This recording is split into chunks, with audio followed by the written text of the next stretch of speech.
Good morning, class. Dr. Pyatt here, and welcome to week 5 a day early. I'm posting this video today, but this is really for tomorrow, starting week 5, day 1, Wednesday. So thank you for all for diligently working so hard. I see a tremendous progress in your writing and thinking, but I just like to talk about week 5 in general. So we're at the tail end of this course.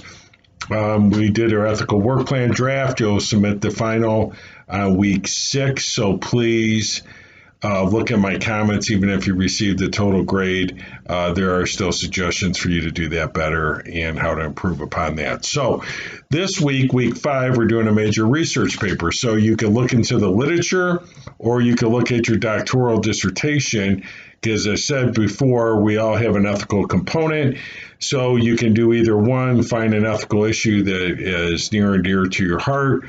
Hopefully that's in your doctoral dissertation, or you could pick one from the business or your educational ethical dilemma and write about that from that perspective. So again, no correct answers on this stuff, folks. Well, what I'm looking at is your critical thinking, how you're citing, how you're buttressing those arguments to support what you're asserting. So that's what I'm looking for. That's what I'm grading. Of course, title page, reference page, subheadings.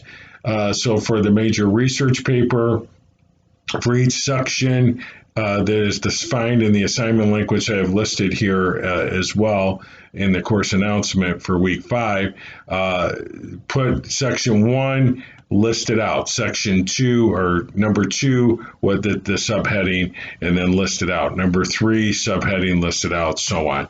So put that in your subheader. That way I can follow to make sure you're following the format.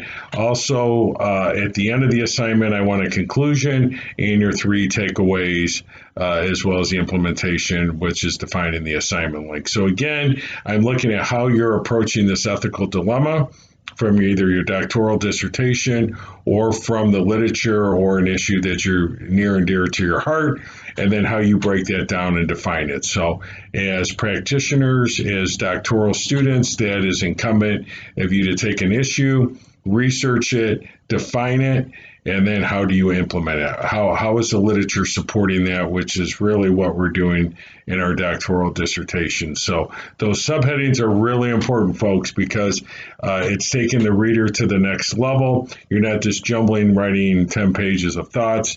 You're literally taking it section by section. Please use transition sentences.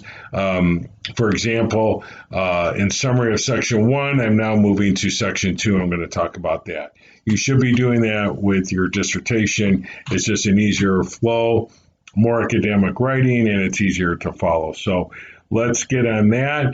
The ethical dilemmas for the class. Again, I posted a pretty significant one this week for your discussion board.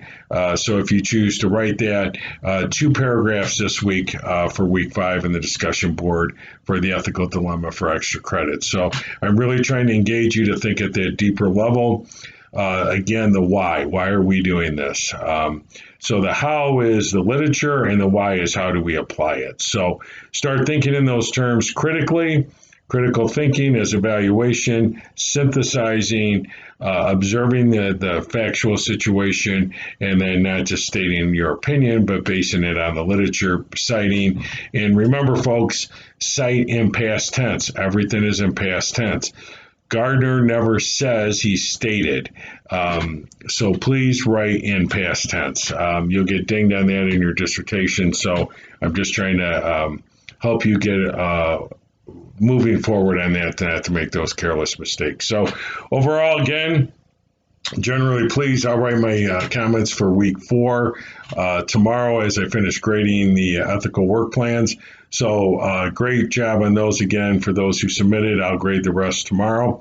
So thank you. If you have any questions, as usual, please contact me. But thank you again for your hard work. And again, this week we're applying ethics and we're using the literature to support your argument. So I want to look at your logical thinking, your critical thinking. That's how I'm going to grade those papers. So thank you. God bless you, and talk to you shortly.